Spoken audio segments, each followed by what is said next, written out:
کمبود جدی واکسن ضد کرونا ویروس در ایران شماری از ساکنان این کشور را برای سفر به ارمنستان وادار نموده است. آنها امکان دارند در شهر یریون بی پول واکسن بگیرند. در سراسر ایران نوعی دلتای کرونا ویروس پهن شده است و از این رو ایرانی های بیچاره خود را تا ارمنستان رسانده در این جمهوری قفقاز جنوبی واکسن میگیرند. طبق قانون های ارمنستان خارجیان بی پول با واکسن استرازنیکا مایکوبی می شوند. بر پایه آمار سازمان وان ورلد میزان سرایت کرونا ویروس در ایران یکی از بلندترین ها در خاور میانه به شمار می رود و در جمهوری اسلامی همگی 2% اهالی واکسن ضد کرونا ویروس گرفته است. شماره داوطلبان ایرانی واکسن چنان زیاد شد که مقامات ارمنستان نتوانستند به یک بارگی همه را مایکوبی کنند. در صحبت با خبرنگار رویترز بعضی سیاحان ایرانی گفتند که چند روز به این طرف نوبت خود را می‌پایند.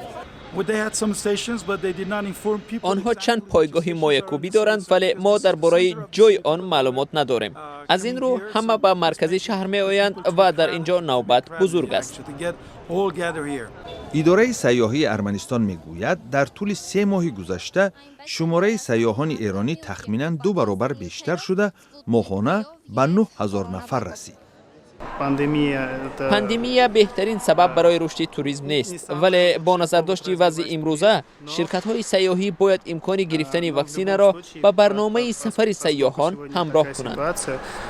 از اینجاست که حکومت ارمنستان هم سیاست مایکوبی خارجی ها را بازبینی نموده تاکید کرد که سر از 15 ایول فقط خارجیان حق گرفتن واکسن بی پول استرازنیکا را پیدا می کنند که بیش از 10 روز را در ارمنستان سپری کنند.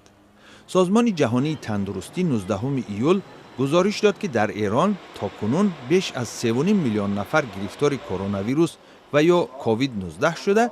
این بیماری حیات 87161 ساکن ایران را از بین برده است. ارمنستان با استفاده واکسن های روسی سپوتنیک وی، واکسن چینی کروناواک و استرازنیکای اروپایی اجازت داده است.